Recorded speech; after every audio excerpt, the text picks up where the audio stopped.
18 news आवाज महाराष्ट्राचा। पिंपरी चिंचवड पोलिसांनी एक गुलाबो गँग पकडली आहे। ती म्हणजे ज्या महिला आपल्या लहान मुलांना बसमध्ये घेऊन त्या शेजारी बसणाऱ्या प्रवाशांचा विश्वास संपादन करून त्यांना गोड गोड बोलून त्यांच्या जवळ बसून त्यांच्या जे काही सोनं असेल किंवा पैसे असतील ह्या चोरी करायच्या, अशा ज्या महिला आहेत त्या पिंपरी चिंचवड पोलिसांनी अटक केल्या आहेत। गुन्हे शाखा युनिट 3च्या पथकाने प्रवासादरम्यान अतिशय बसमध्ये परिश्रम लहान घेऊन मुलांचा वापर करून जे काही महिलांच्या रस्त्यावरचे अंगावरील दागिने फुटेज चोरी असतील त्या करणाऱ्या आधारे त्यांनी आंतरजिल्हा या महिला टोळीचा गँगचा जो पिंपरी आहे तो चिंचवड गुन्हे पर्दाफाश शाखा केला आहे। युनिट 3 ने काय आहे नेमकी पर्दाफाश हे केला प्रकरण आणि या आपण कारवाईत 6 बघणार आहोत महिलांना आणि अटक काय करण्यात आली पोलिसांनी असून माहिती दिली हे त्यांच्याकडून बघणार आहोत। 89,500 रुपये किमतीचे सोन्याचे दागिने आणि रोख रक्कम जप्त करण्यात आली आहे।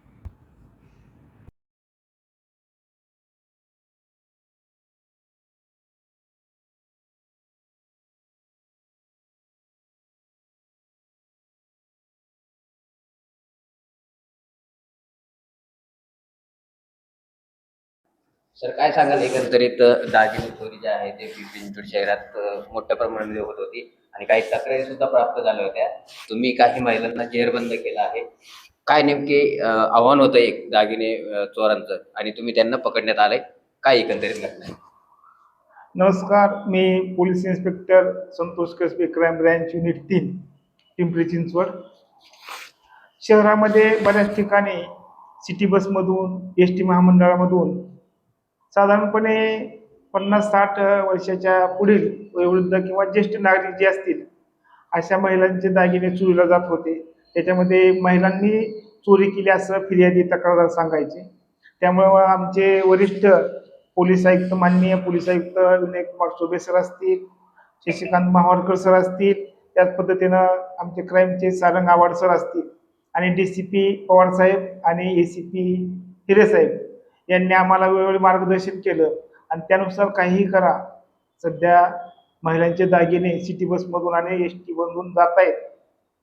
मार्गदर्शनानुसार आम्ही काय केले, वेगवेगळी पथकं तयार केली होती। वेगवेगळ्या दिवशी साधारणपणे जत्रा असतील, बाजार दिवस असेल किंवा सुट्टीच्या दिवसापासून तर आम्ही वेगवेगळे पथकं तयार करून साधारणपणे सिटी बसनं ST महामंडळाने 2-2 एक अंमलदार महिला असा आणि आमचा स्टाफ असं प्रवास करत होतो की जेणेकरून आम्ही सापळा लावलेला होता, त्या सापळ्यात कोणीतरी अडकलं, परंतु आम्हाला त्यात यश आलेलं नाही। आणि साधारणपणे नाशिक ते सांगली, कोल्हापूर ते नाशिक, त्याच पद्धतीनं RTO ऑफिस पुणे ते दिघी सिटी बस आणि MIDC भोसरी ते चाकण, शिवाजीनगर ते चरोली फाटा या सिटी बसमध्ये महिलांचे दागिने चोरीला गेलेल्या घटना घडल्या होत्या।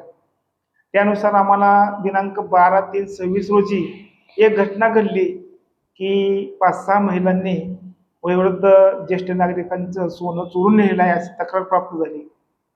मग आम्ही शोध घेत असताना आम्ही CCTV फुटेज, बातमीदार, आमचे काही अंमलदार आहेत, त्यांनी उत्कृष्ट पद्धतीने तपास करत आम्ही स्वतः स्टाफसह, माझे सहकारी मित्र जावळे साहेब आहेत, पूर्ण स्टाफ आहे, आम्ही स्वतः सिटी बसमध्ये प्रवास करत करत सिटी बसच्या CCTV फुटेजच्या आधारे त्या महिला कोठून बसल्या, कोठे उतरलेल्या आहेत याचा शोध घेत घेत आम्ही कंटिन्यू साधारण 3-4 तास दिवस 3-4 तास आणि 3-4 दिवसामध्ये आम्ही त्या महिला शोध घेत होतो।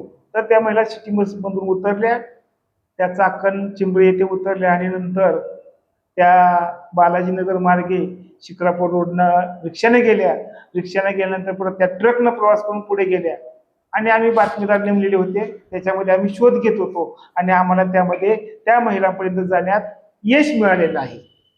सर, एकंदरीत या महिला ज्या आहेत त्या लोकांचा विश्वास कसा संपादन करायचा की जेणेकरून त्या चोरी करू शकतात? हा महत्त्वाचा मुद्दा आहे सर, की जेणेकरून हे काय करतात की 5-6 महिला असतात, त्यांच्याजवळ लहान मुलं असतात, साधारण 2, 2.5, 3 वर्षाचे लहान मुलं असतात आणि मग साहजिकच आहे की महिला हे म्हटलं की आपण त्यांना जागा द्यावी असं प्रत्येकाच्या मनात येतं आणि त्यात लहान मुलं आहे। मग त्या महिला काय करणार की माझ्या लहान मुलाला जागा नाही, मला दूध पाजायचं आहे, लहान असल्यामुळे आपण आपुलकी निर्माण होते, सहानुभूती निर्माण करतात आणि मग तो माणूस असेल किंवा महिला असेल त्याला जागा दिली जाते आणि त्या तिथं महिला बसतात। मग त्या 5-6 जणी कॉर्डन करतात की समोरच्या दिसून साईडच्या लोकांना दिसून येईल, पाठीमागच्या लोकांना दिसून येईल आणि मग जवळ बसून ते विश्वास संपादन करतात आणि त्यांना जे साध्य आहे ते यम साध्य करून ते चोरी करून दिलेल्या समोरच्या स्टॉपला न जाता त्यांचं काम झालं की अलीकडे उतरून निघून जातात. एकंदरीत काही त्यांच्याकडून इतरही गुन्हे उघडकीस आलेले आहेत का? 100% भागात विविध गुन्हे घडलेले आहेत. CCTV आधारे आम्ही बाकीच्या अधिकाऱ्यांना, ग्रामीण शहर, पुणे शहर यामधील अंमलदारांना, अधिकाऱ्यांना आम्ही मेसेज केलेले आहेत, जेणेकरून त्यांच्याकडे CCTV फुटेज प्राप्त असतील तर या महिलांचे CCTV फुटेज आहे त्यांच्यावरून ते गुन्हे उघडकीला नक्कीच येणार आहेत. एकंदरीत आपण जर बघितलं तर ह्या महिला ज्या आहेत, सोनसाखळी चोर असतील, दागिने चोरत असतील, अशा महाराष्ट्रामध्ये जे काही यात्रा उरूस वगैरे असे गुन्हे काही घडल्याचं काही समोर आलंय का? बऱ्याच ठिकाणी असे गुन्हे घडलेले आहेत. आम्हाला फोन येत आहेत आणि सर आम्हाला ते काय काय त्यांची मोडस काय आहे, काय नाही याबाबत ते आम्हाला विचारणा करण्यात आहेत. जी मोडस त्यांनी वापरलेली आहे ते आम्ही संबंधित अधिकाऱ्यांना, अंमलदारांना आम्ही कळवत आहोत. एकंदरीत या महिला ज्या आहेत या जे ज्येष्ठ नागरिक आहे, यांचा फायदा घेऊन त्या चोरी करायच्या, तर आता नागरिकांना तुम्ही काय आवाहन कराल? अगदी बरोबर की आपण महत्त्वाचा प्रश्न विचारलेला आहे की सतर्क नागरिक, सजग नागरिक यांना मी विनंती करू इच्छितो की आपण प्रवास करत असताना शक्यतो जड जवाहीर, सोने चांदीचे दागिने प्रवासात वापरू नयेत अशी आमची विनंती आहे. आणि जर वापरत असाल तर आपण त्यांच्या प्रवास करत असताना आपल्यासोबत जे काही नातेवाईक आहेत त्यांच्यासोबत बसून आपण व्यवस्थितरित्या त्याचा कसं आपल्याला सांभाळ करता येईल हे बघा, जेणेकरून शेजारी बसलेला माणूस कोण आहे, महिला कोण आहे आणि ती कुठल्या पद्धतीची आहे, तिचं काय बिहेवियर आहे. आपण सतर्क राहा, प्रवासामध्ये सजग राहा, झोपू नका किंवा गाठीमध्ये गर्दीमध्ये बसू नका.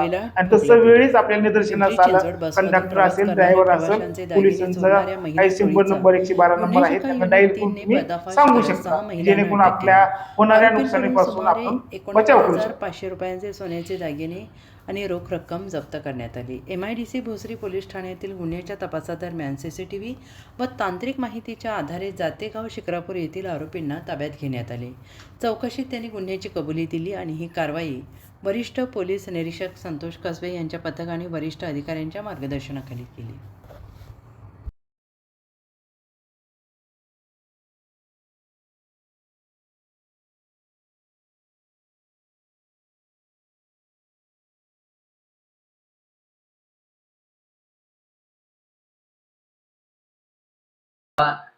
नेमकी ही घटना काय आणि हे प्रकरण काय आपण ते सविस्तर जाणून घेणार आहोत. त्यामध्ये आपण जर बघितलं तर भोसरी MIDC पोलीस स्टेशनमध्ये एक तक्रार दाखल झाली होती आणि त्या तक्रार जी होती ती चोरीच्या तक्रारीचं जे समांतर तपास जो आहे तो युनिट 3 कडून सुरू होता आणि याच तपास सुरू असताना या टीमला जे आहे ते त्यांनी जी घटना घडली त्या घटनेपासून समांतर तपास करत असताना या ठिकाणी आपण जर बघितलं तर तपास सुरू होता आणि त्या तपासादरम्यान जे काही घटनास्थळ ते शिक्रापूर पोलीस स्टेशन यापर्यंतचे जे काही CCTV फुटेज आहेत ते CCTV फुटेज सर्व जे टीमनं जे काही तपास पथक बनवले होते युनिट 3च्या, तर त्या तपास पथकाने जे काही घटनास्थळ ते शिक्रापूर या दरम्यान सर्व CCTV फुटेज जे आहेत ते तपासण्यास सुरुवात केली आणि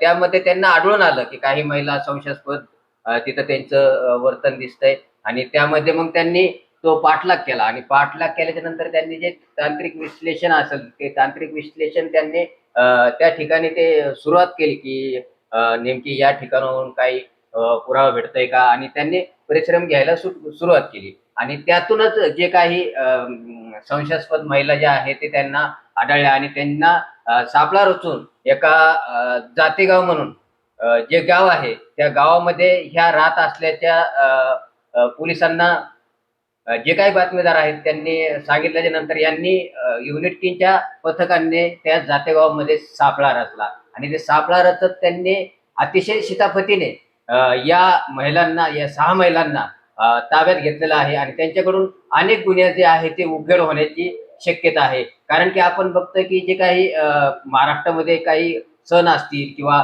काही यात्रा असतील तर या यात्रामध्ये जे काही मंगळसूत्र चोरी होत असेल किंवा खिसे कापले जाते तर अशा घटना ज्या आहेत त्या अतिशय म्हणजे जास्त प्रमाणात होत असतात आणि यातूनच जर आपण जर बघितलं तर ह्या 6 महिला ज्या आहेत यांच्याकडून काही अजून गुन्ह्याची जी आहे ती उघड होण्याची शक्यता या ठिकाणी पोलिसांनी वर्तवली आहे. आणि यातच आपण बघतोय की जे काही युनिट 3चे वरिष्ठ पोलीस निरीक्षक संतोष जे कसबे पाटील साहेब आहेत, त्यांनी दिलेल्या माहितीनुसार अजूनही काही गुन्हा जो आहे तो उघड होण्याची शक्यता आहे. आणि यामध्ये युनिट 3च्या पथकांनी अतिशय परिश्रम घेतले. त्यामध्ये तांत्रिक विश्लेषण असेल, त्याचबरोबर सीसीटीव्ही तपासणी असेल, अशा या पथकांनी बारकाईने तपास करून या 6ही आरोपीला त्यांनी ताब्यात घेतलेला आहे. खरं तर ह्या महिला नेमकी कोण आहेत आणि ते आपण बघणार आहोत. तर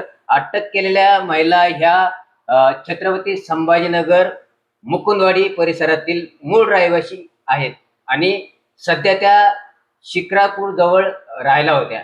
यातच त्या जे काही बसनं प्रवास करायच्या, बसनं प्रवास करून ते छोटे मुलं काहीतरी मुलाला पाजायचंय असं ते करून ते शेजारी बसवायच्या, समोरच्या व्यक्तीचा विश्वास संपादन करायचा, गोड बोलायच्या. आणि यांचं मेन टार्गेट जे होतं ते म्हणजे वृद्ध लोक की ज्येष्ठ लोक, की जेणेकरून ते त्यांना थोडंसं प्रेमाने बोलल्याच्या नंतर ते ज्येष्ठ लोक पण त्यांच्या बोलण्याकडे मग ते आकर्षित व्हायचे. आणि आकर्षित झाल्याच्या नंतर ह्या महिला ज्या आहेत त्या आपला जो उद्देश होता चोरी करण्याचा, चोरी करायच्या आणि तिथून निघून जायच्या. तर याच्यामध्ये 6 आरोपी ज्या महिला पकडलेल्या आहेत त्या आपण बघूयात की त्यांचं नाव काय. तर यामध्ये पहिली आरोपी जी आहे ती अनुराधा उर्फ पार्वती मंगेश बुद्धनाथ, तिचं वय आहे 30 वर्ष. त्यानंतर दुसऱ्या आरोपी ज्या आहेत त्या अंजली राम बुद्धनाथ, त्यांचं 21 वर्ष सॉरी. त्यानंतर तिसऱ्या आरोपी ज्या आहेत त्या राधा चरण वैद्य, वय वर्ष 21. त्यानंतर कल्पना बाला वैद्य, वय वर्ष 21. जानकी अनिल वैद्य, वय वर्ष 30. या सर्व ज्या महिला आरोपी आहेत या छत्रपती संभाजीनगर मधील मुकुंदवाडी परिसरात ह्या राहायला होत्या. आणि त्या ज्या आता सध्याच्या राहायला त्या शिक्रापूर जवळ होत्या. आणि यांनीच कामच ते होतं की त्या सकाळी उठायचं, त्यांचं काही काम घरचं आवरायचं आणि बाहेर पडल्याच्या नंतर त्या बसमध्ये चढून जे काही महिला प्रवासी असतील, वृद्ध प्रवासी असतील, त्यांच्या सोबत ओळख निर्माण करून त्यांच्यासोबत प्रेमाने बोलून ते त्यांना लुटायचे. त्यांच्याकडे जे काही सोनं असेल, पैसा असेल, या अशा अनेक ज्या गोष्टी घडल्याचं तक्रारी भेटत होत्या. आणि त्यातच मग ही जी गुन्हे शाखा 3कडे ज्या वेळेस तपास गेला आणि त्या तपासामध्ये जे आहे ते या टीमनं सगळ्या परिस्थितीचा सामना करून तांत्रिक विश्लेषण करून, त्याचबरोबर सीसीटीव्ही फुटेज असेल, असे अनेक ज्या गोष्टी आहेत त्या तपास करून अखेरकार या गुलाबो गँग म्हणजे ह्या 6 महिलाची जी टीम आहे या टीमला जे आहे ते आता पिंपरी चिंचवड पोलीस आयुक्तालयातील क्राईम ब्रँच युनिट 3च्या पथकाने जे आहे ते जेरबंद केल्याचं या ठिकाणी आपल्याला पाहायला मिळत आहे. आणि यातच जे काही वरिष्ठ पोलीस निरीक्षक संतोष कसबे यांनी नागरिकांना आवाहन केलं आहे की जे आपण जास्तीचं सोनं अंगावरती घालतो ते सोनं घालू नये. आणि जरी घातलं तर आपले जे सोबते असतील, संबंधी असतील, त्यांच्या संपर्कात राहावा आणि बाळगावी असं आवाहन देखील या ठिकाणी पोलिसांनी केलेलं आपल्याला आता सध्याला पाहायला मिळत आहे. नुकताच थांबूया, भेटूया लवकरच महाराष्ट्र 18 न्यूज. पुणे तसेच पिंपरी चिंचवड आणि महाराष्ट्रातील महत्त्वाच्या आणि ताज्या बातम्या पाहण्यासाठी महाराष्ट्र 18 न्यूज चॅनलला यूट्यूबवर सबस्क्राईब करा आणि बेल आयकॉन प्रेस करा.